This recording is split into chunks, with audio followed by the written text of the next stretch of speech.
오늘 말씀의 제목은 성도는 하늘의 복을 받은 사람입니다 라는 제목으로 말씀을 전합니다. 말씀 나누기 전에요, 한 가지 좀 나누고 싶은 게 있네요.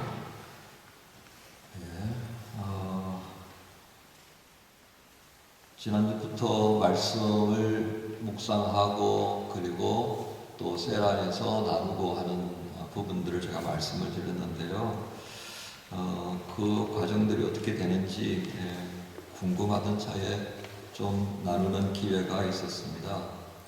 그래서 여러분들에게 설교하기 전에 먼저 셀 안에서 나누어지고 있는 말씀 묵상과 또 함께 나누는 내용들 그냥 한 가지 정도만 소개하려고 합니다. 이론은 묻지 마세요. 그저 함께 나눕니다.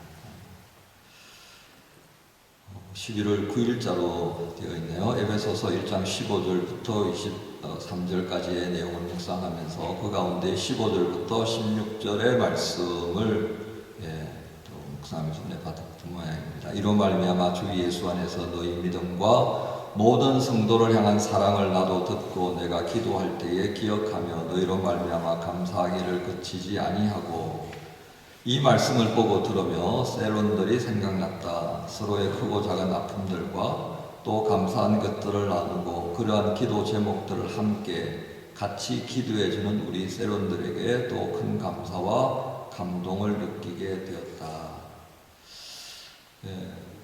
또 19절의 말씀, 그의 힘이 위력으로 역사하심을 따라 믿는 우리에게 베푸신 능력의 지극히 크심이 어떠한 것을 너희로 알게 하시기를 구하노라. 하나님의 능력을 알게 되기를 원한다. 지극히라는 표현이 하나님의 능력은 상상할 수 없는 크기라는 것을 짐작하게 한다. 하나님 안에 있는 내가 더 풍성하고 풍요로운 삶을 살기를 소망한다. 기도. 하나님, 저는 아직 하나님을 잘 모릅니다. 아직 모르는 것 투성이인 저에게 하나님을 알려주세요. 부족하고 내세울 것 없는 저를 구원해 주시고 보혈의 공로로 교회의 몸이 되게 해주신 하나님 정말 감사합니다. 세상에서 교회의 자리를 온전히 지키며 놀라우신 하나님을 알아가는 삶이 되기를 소망합니다. 아멘. 이런 나눔들이 있는 것을 보고 참 감사했습니다. 이런 나눔들이 서로에게 많이 또 힘이 되고 또 함께 공유함을 통하여서 나만 보고 있던 어떤 세계들이 또 다른 친구들이 보는 세계와 함께 연결되어지고 통합되어지면서 더 풍성해지는 것을 보게 되었습니다. 감사합니다. 여러분 모두에게도 이런 나눔들이 좀 더 활발하게 이루어지기를 기대합니다. 오늘 말씀, 성도는 하늘의 복을 받은 사람들입니다. 증거합니다. 바울은 에베소서를 읽는 이 수신자들을 지칭해서 이렇게 표현합니다. 성도, 그리고 예수 그리스도 안에서 신실한 자들 이렇게 표현하고 있는데요. 호칭은 그런 내용입니다. 그 내용이 같은 의미가 될 텐데요. 거룩한 사람들, 또 무리들 이렇게 말할 수가 있겠습니다. 그 사람들에게 이 서신을 보냅니다 라는 뜻이었겠죠. 그렇다면 여러분, 우리가 이 호칭을 읽으면서 이런 생각은 좀 해봐야 되지 않겠나 싶습니다. 하필이면 왜 바울이 성도라는 호칭, 또 예수 그리스도 안에서 신실한 자들 이런 호칭을 사용했을까요? 이 호칭이 가지고 있는 의미는 구별되어졌다는 것을 우리가 분명히 알 수가 있을 것입니다. 그런데 이 호칭과 또 대척점에 서 있는 그 무엇인가가 있다는 것들도 우리가 또 알아야 하겠습니다. 즉 어떻게 보면 바울이 사용했던 이 호칭은 대단히 영적인 의미를 담았다라고 한다면, 그렇지 않은 좀 더 세상적이고 또 육신적인 측면에 치우쳐져 있는 사람들도 있다라고 하는 것을 담고 있는 것 우리가 생각하게 되는 거죠. 자, 이 바울의 호칭을 통해서 우리는 은연중에 하나님께서 우리에게 던지는 질문을 하나 또 마주하게 되어집니다. 그것은 무엇이겠습니까? 자, 너는 그렇다면 어디에 속하냐 하는 겁니다. 에베소 사람들을 향하여서 성도라는 호칭을 사용했고 예수 그리스도 안에서 신실한 사람들이라고 하는 이 호칭을 썼는데 나는 과연 그 성도라고 일컬음 받는 또 예수 안에서 신실한 자라고 하는 그 호칭에 합당한 사람인가라는 물음입니다. 우리는 이 에베소서를 읽으면서부터 벌써 좀 묵직한 그런 부담감을 안게 됩니다. 바로 이렇게 바울이 호칭하고 있는 이 사람들이 만약에 이 에베소서를 읽는다면 어떤 느낌이 되겠습니까? 여러 가지 생각들을 할 수 있겠습니다만은 그들은 자신들을 구별된 사람이라고 호칭하면서 자신들을 향해서 이 소신서를 읽는 그 과정을 통해 그들은 아마도 하나님께서 자신들을 향해 말씀하셨다라고 하는 그 자체가 매우 감격스럽고 또 그것을 통하여서 감사하는 그런 모습으로 이 소신서를 읽게 되었을 것이다 라고 추측합니다. 그러나 그렇지 않았던 사람들은 아마도 이 서신서를 읽다가 결국은 던져버리고 말 것이 틀림없겠죠. 에베소서를 읽는 이 초대교회, 그들은 어쩌면 자신들이 몸담고 있는 공동체의 존재성, 이 공동체를 통해서 우리가 무엇을 해야 할 것인가라고 하는 많은 고민을 하고 있었던 것이 사실입니다. 왜냐하면 그 공동체가 세워져 있는 삶의 자리 자체가 비신앙적인 그런 사회였기 때문에 그렇습니다. 에베소라고 하는 도시 자체가 이미 헬라 시대의 문화의 첨단을 겪고 있었고 로마의 그 문화에 아주 선두에 서 있는 아주 대표적인 도시였기 때문입니다. 그런 그들에게 어떤 신앙적인 혼란함, 공동체가 가야 하는 어떤 길에 대하여서 고민하고 있을 때 바울이 보내준 이 서신서들을 통하여서 그들은 무엇인가를 볼 수 있었을 것입니다. 훗날에 성경학자들은 이 에베소서가 바로 교회가 도대체 어떤 곳인가, 교회가 무엇을 위해서 세워진 것인가, 교회가 어떻게 세워졌는가를 가장 잘 설명해 주는 책이다라고 합니다. 그렇다면 이 에베소서에 기록되어져 있는 말씀을 통해서 하나님은 우리에게 무엇을 말씀하시려고 했을까? 이게 아마 주 관심사가 아니겠나 싶습니다. 한번 살펴보십시오. 오늘 우리가 읽었던 3절부터 14절의 말씀 가운데 첫 번째는 성도들은 하늘의 신령한 복을 받았다라고 말하고 있다는 것입니다. 3절부터 4절에 보면 찬송하리로다 하나님 곧 우리 주 예수 그리스도의 아버지께서 그리스도 안에서 하늘에 속한 모든 신령한 복을 우리에게 주시다. 그 창세전에 그리스도 안에서 우리를 택하사 우리로 사랑 안에서 그 앞에 거룩하고 흠이 없게 하시려고 기록됩니다. 곧 하나님께서 우리에게 이 신령한 우리를 택하시고 그리고 우리로 하여금 흠이 없게 하시려고 이 하늘의 신령한 복을 주셨다는 것을 말하고 있습니다. 그렇다면 여러분 하늘에 속한 이 신령한 복은 어떤 것이겠습니까? 2장 5절부터 6절의 말씀을 보면 이렇게 바울은 증거합니다. 허물로 죽은 우리를 그리스도와 함께 살리셨고 너희는 은혜로 구원을 받은 것이라 또 함께 일으키사 그리스도 예수 안에서 함께 하늘에 앉힌 것이니 오늘 여기 나타나는 단어의 공통점이 하나 있습니다. 그것은 함께라고 하는 겁니다. 하늘의 신령한 복을 아주 집약적으로 잘 표현한 것이 그리스도와 함께 죽고 함께 부활의 은혜에 참여하고 함께 성천의 은혜, 함께 하나님 우편에 앉는 그 영광의 자리에 앉게 되는 은혜도 함께 누리도록 배열하셨다는 것입니다. 이게 바로 우리가 크게 생각하는 하나님께서 예수 그리스도 안에 주신 하늘의 신령한 복이다라고 큰 틀에서 말할 수 있습니다.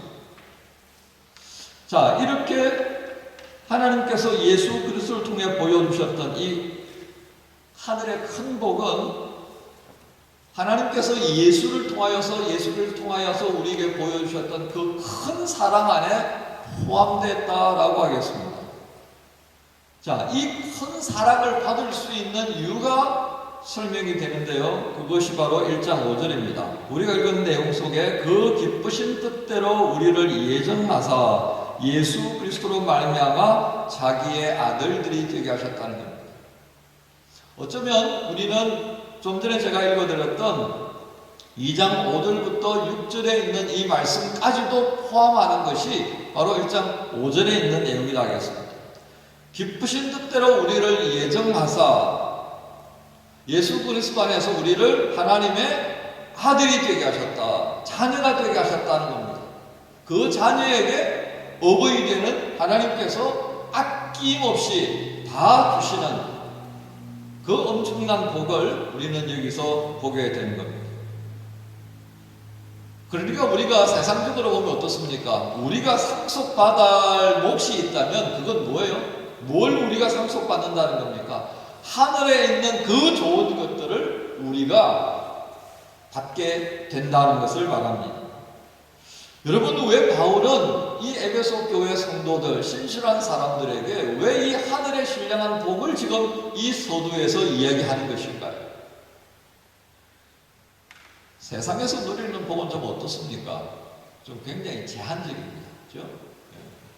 우리가 부모님의 혜택을 받아가지고 여기 이제 공부하는 경우가 대부분입니다. 그렇죠?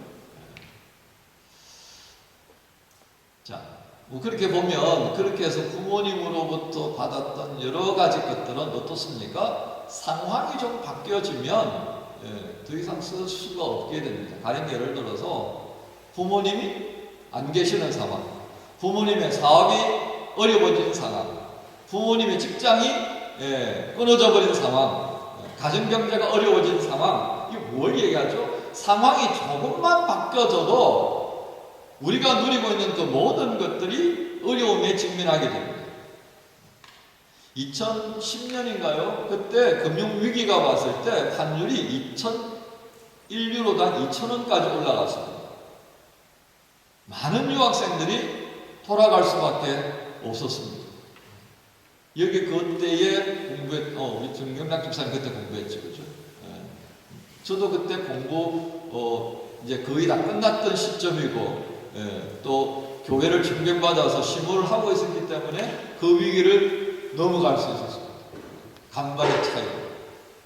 2008년이던가요? 금융위기가? 이 시기를 겪어봤던 사람은 그 상황이라는 것이 얼마나 크게 우리에게 다가오는지를 기억할 것입니다.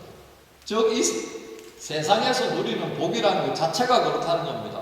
상황이 조금만 바뀌어도요, 그 복은 더 이상 내가 누릴 수 없게 되는 겁니다. 그런데 오늘 바울이 이야기한 이 신령한 복은 어떻습니까? 상황과는 전혀 관계없다는 겁니다. 오히려 상황이 어려우면 어려울수록 그 신령한 복은 더 빛을 발하게 되는 것이라는 것을 우리가 생각하게 만들어줍니다. 왜요? 하나님께서 주시는 은혜라고 하는 것은 시간과 공간에 제약받지 않기 때문에 그렇습니다. 그래서 오늘 바울이 뭘 얘기하는 겁니까? 하늘에 있는 신령한 복을 받은 사람들이다라고 말하는 것입니다. 그 가치는요, 어느 누구도 어떤 시간 공간에서도 제약을 받지 않은 영원성을 가지고 있습니다. 언제라도 변함없이 누릴 수 있는 바로 그것을 우리가 받았다라고 합니다. 이유가 무엇이에요? 딱 하나밖에 없습니다. 예수 그리스도 안에서 우리 모두가 하나님의 자녀가 되었습니다. 그 모인 무리들을 향해서 성도라고 하고요, 그 성도들이 누리고 있는 것을 다시 한번 일깨워줍니다. 자, 바울이 왜 이것을 지금 새삼스럽게 서두에서 꺼내었을까요? 세상 것과는 다르다는 것을 말합니다. 두 번째는 에베소 교회가 위치하고 있는 상황 자체가 어떻습니까? 그들은 그 에베소라고 하는 문화적인 것, 사회적인 것, 정치, 경제 모든 영역에서 예수를 믿기로 작정하는 그 순간부터 뒤로 밀려날 수밖에 없는 조건 지어짐이 있기 때문에 그렇습니다. 예수 믿는 그 고백이 시작되면 이미 우상과 시작해서 우상으로 끝나는 에베소스의 삶을 지속할 수가 없게 되더라는 겁니다. 그래서 경제적인 모든 기득권도 내려놓아야 합니다. 사회적인 지위도 내려놓을 수밖에 없다는 겁니다. 그래서 에베소 사람들은 예수를 믿기로 작정하는 그 순간부터 가난해질 수밖에 없고요. 소외될 수밖에 없고요. 사회로부터 불이익을 받을 수밖에 없는 자리로 떨어지게 되어 있더라는 겁니다. 바로 그런 교회를 향하여서 변함없이 시간과 공간에 제약받지 않는 그 하늘의 신령한 복, 그것을 전해 듣는 그 시점에 에베소 교회는 얼마나 큰 위로가 되었겠습니까? 이제 햇빛이 또 이리 왔습니다. 참 주여. 예. 자, 그렇다면 우리는 이 바울의 이야기를 가만히 들으면서 우리 각자를 향한 하나님께서 어떤 질문을 하고 계실까 한번 생각해 보십시다. 얘야, 네가 지금 바라고 꿈꾸고 있는 복은 뭐야? 우리 유학생으로서 시간을 투자하고요, 물질을 투자하고요, 여러분 젊은 날에 그 열정을 투자하면서 지금 열심히 연습하고 훈련하고 공부합니다. 뭘 위해서죠? 지금보다 더 나은 삶을 꿈꿉니까? 근데 그 꿈꾸고 있는 게 도대체 뭐죠? 그 꿈이라는 것이, 여러분의 미래라고 하는 것이 정말 영혼을 찾아서 그 영혼의 주인 되시는 하나님과 함께 동행하는 삶에 있어서 정말 중요한 것인가 하는 겁니다. 하나님께서 이미 우리에게 하나님의 자녀로서 누릴 수 있는 하늘의 신령한 복을 주셨는데 또 다른 것을 찾고 있는 그런 모습이 아닌가라고 하는 것입니다. 실상은 이것 때문에 우리의 신앙의 발걸음이 굉장히 헛갈리고 있는 것을 여러분 볼 수 있어야 합니다. 하나님께서 예수 그리스도 안에서 자녀들에게 주시는 이 신령한 복을 깨닫고 누리고 그 기쁨으로 감사를 나눌 수 있는 삶의 자리를 우리가 경고해야 합니다. 바로 그 시간들을 위하여서 지금 내게 있는 삶의 자리를 사용하고 삶의 환경들을 사용해야 하지 않겠나 하는 겁니다. 어느 순간이면 없어져 버릴 겁니다. 누가 찾고 있는 신기루와 같은 그 삶을 나도 쫓아가고 있다고 한다면 하나님의 자녀라고 일컬음 받는, 그래서 성도가 되고 예수 그리스도 안에서 신실한 사람이라고 하는 이 호칭과는 거리가 너무 먼 당신이 되어가고 있지 않을까 하는 것입니다. 두 번째, 오늘 바울은 7절에서 하늘의 신령한 복은 어디서부터 시작되는가를 분명히 보여줍니다. 7절에 우리는 그리스도 안에서 그의 은혜의 풍성함을 따라 그의 피로 말미암아 성량 곧 죄의 사함을 받았다 그랬습니다. 우리는 앞서 읽은 말씀에서 하늘의 신령한 복이란 세상에서 얻는 복과는 매우 다르다는 것을 알게 됩니다.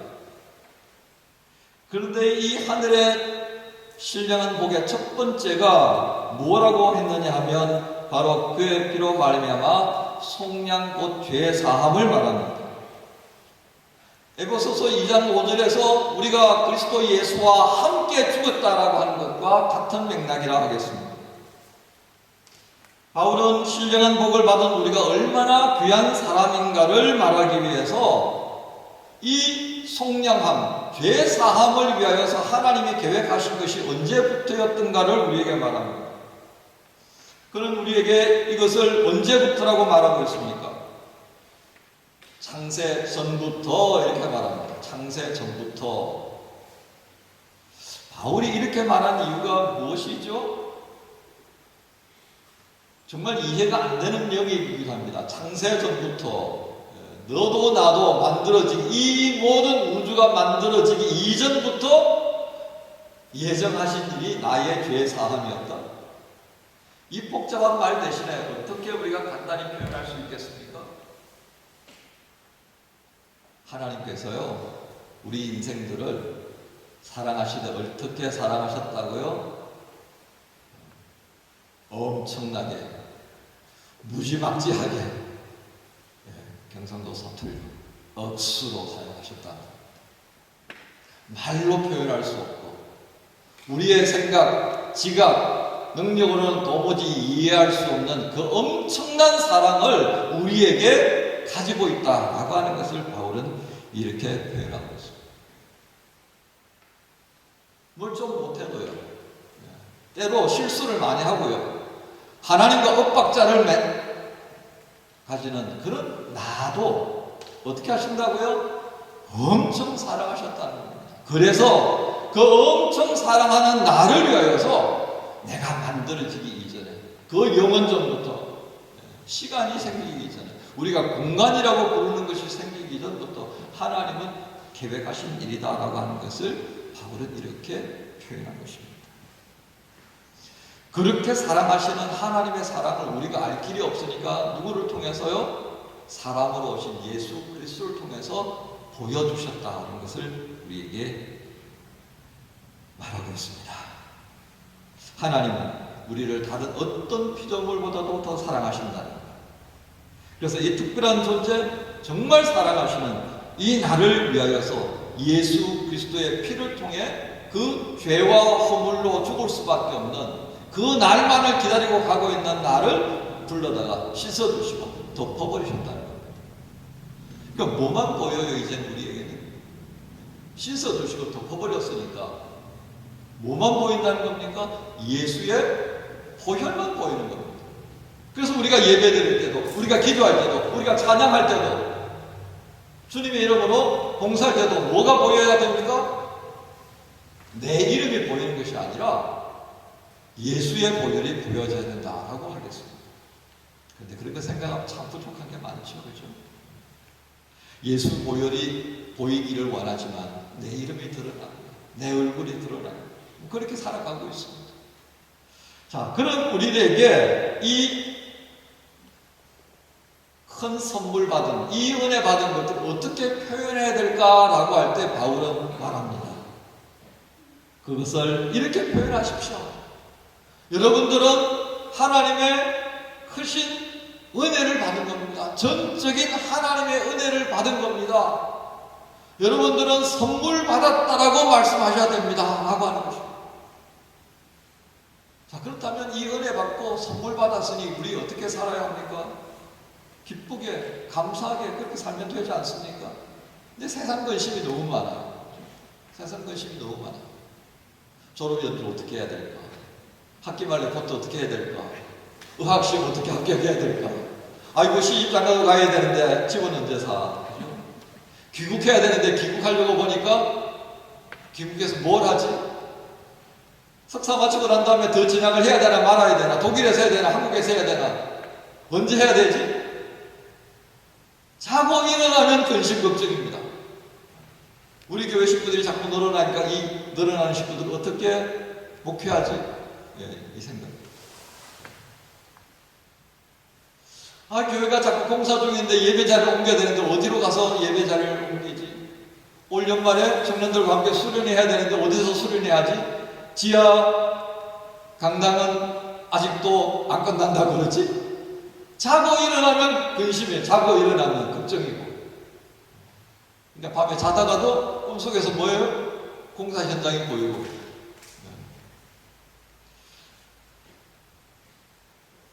기쁘게 살고 싶고 감사하며 살고 싶지만 이게 참 안 되는 겁니다.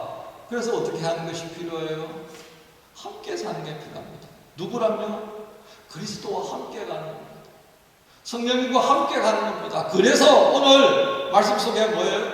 누가 인쳐줘요? 성령께서 인쳐주시고, 성령께서 인쳐주심을 통해서 야, 너 내 것이야. 내가 너한테 있어야 될 거 내가 모르겠어? 좀 같이 가자라고 말씀하시는 겁니다. 살면서 우리 한 주간 동안 어떻게 살았는지 여러분 스스로가 잘 알 겁니다. 그렇죠? 성령께서 나에게 말씀하셔도, 기록된 말씀으로 들려주셔도 나는 내일 가는 겁니다. 내 길을 가버려요. 그러니까 힘들고 어려울 수밖에 없다 하겠습니다. 기쁘고 감사하게 살아갈 수 있도록 우리에게 제공해 주시지만 그것이 내 마음에 들지 않기 때문에 나는 언제나 엇박자의 삶을 살아가고 있었다 하겠습니다. 그래서 우리에게 필요합니다. 때로는 함께 있는 사람들이 응원하고 격려하는 겁니다. 그래서 큐티가 필요하고 나눔이 필요한 것이 아니겠습니까? 그 큐티의 나눔은요, 서로를 향하여서 박수 보내는 것이다 라고 할 수 있겠습니다. 나도 힘들지만 나 이렇게 해보려고 그래. 야, 그래. 나도 그렇게 생각해. 우리 같이 기도하자. 나도 열심히 낼 테니까 너도 열심을 내봐라 라고 하는 것이 바로 이 말씀 나눔에 담겨 있다 하겠습니다. 세 번째, 오늘 14절 마지막 절입니다. 하나님께서 이렇게 신령한 복, 죄 사함을 주시고 그렇게 해서 하나님의 자녀가 되어지고 엄청난 하늘의 복을 누리게 하신 이유가 있더라는 겁니다. 그 이유가 무엇입니까? 여러분, 오늘 읽었던 6절의 말씀을 한번 보십시오. 6절에 어떤 말씀입니까? 이는 그가 사랑하시는 자 안에서 우리에게 거저 주시는 바 그의 은혜의 영광을 찬송하게 하려는 것이다 그랬습니다. 그리고 14절에 또 뭐라고 그랬습니까? 14절에 기록되기를 이는 우리 기업의 보증이 되사 그 얻으신 것을 속량하시고 그의 영광을 찬송하게 하려 하심이라고 그랬습니다.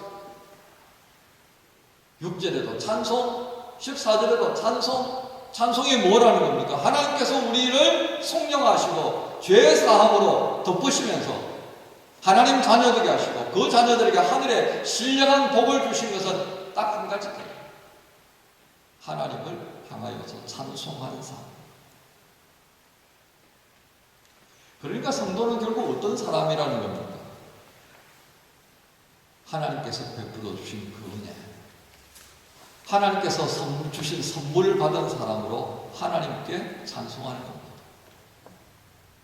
여러분 한번 생각해 보십시오. 선물 받은 사람이 귀해요? 선물 주신 분이 귀해요? 어때요? 어느 쪽에 받은 내가 귀해요? 귀하죠. 그러니까 하나님이 선물을 받았죠. 그래서 내가 칭찬을 받아야 돼요? 그거 자랑해요? 나 이런 하나님의 선물 받았다고. 그거 내가 자랑하는 게 맞아요? 그럴 수도 있을 것 같아요. 그런데 성경은 뭐라고 그래요? 선물을 받은 내가 자랑할 것이 아니라 선물을 주신 이를 자랑하는 것이라고, 그것이 바른 성도의 길이라고 말합니다. 그 성도의 바른 길이 구체적으로 무엇으로 제시됩니까? 찬송하는 삶입니다. 찬송에는 두 가지가 있어요. 우리가 쉽게 알 수 있는 입술로 하는 찬송입니다. 두 번째는 좀 쉽지 않은데요. 뭘 통해서 하는 찬송입니까? 삶으로 드리는 겁니다. 내 손과 발로 드리는 겁니다.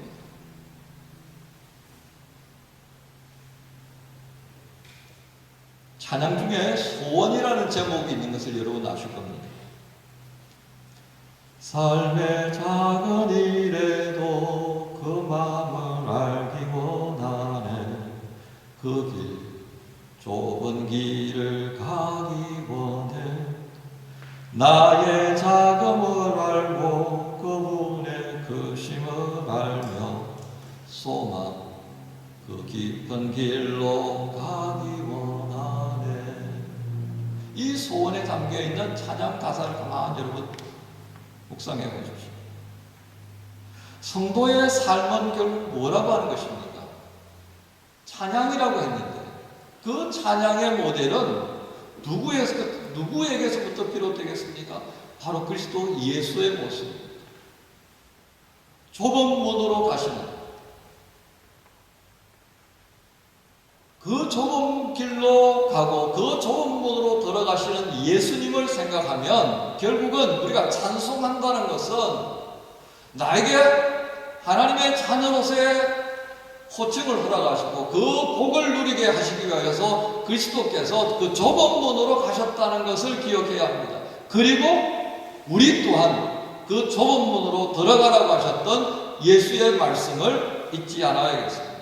그러므로 성도의 삶에 있어서 이 찬송은 결국 무엇으로 기억이 되어집니까? 그리스도 예수께서 소원하시는 바를 이루어드리는 삶이다라고 하겠습니다. 여러분 어떤 소원을 가지고 지금 공부하고 있습니다? 여러분 어떤 소원을 가지고 매일매일을 시작하십니까?